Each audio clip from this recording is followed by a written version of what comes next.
Pedagang bawang putih di Pasar Kayu Agung menyebut harga bawang putih saat ini mencapai Rp80.000 per kilogram, yang sudah naik sejak awal puasa hingga saat ini. Bawang merah juga masih mahal di harga Rp40.000 per kilogram, naik Rp5.000 dari sebelumnya Rp35.000 per kilogram.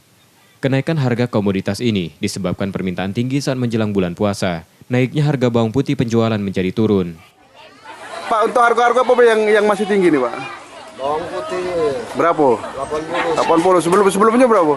Sebelumnya 40. 40. Inilah berapa hari nih 80 nih?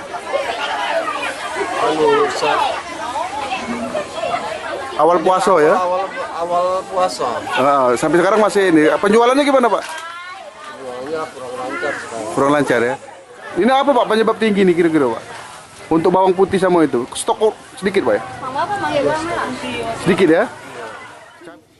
Keluhan serupa juga dikatakan pembeli. Harga yang tinggi untuk bawang memberatkan. Harapannya pemerintah menurunkan harga bawang merah, bawang putih. Bawang putih lebih mahal juga, Bu ya? Lebih mahal. Lebih mahal lagi. 100.000 sekilo. 100.000 sekilo kemarin sempat. Iya. Jadi harapannya dimurahkan lah, Bu ya. Iya. Harga cabai merah dan cabai rawit di pasar ini berada di kisaran Rp40.000 per kilogram. Amriza Nur Satria, Kompas TV, Ogan Komering Ilir, Sumatera Selatan.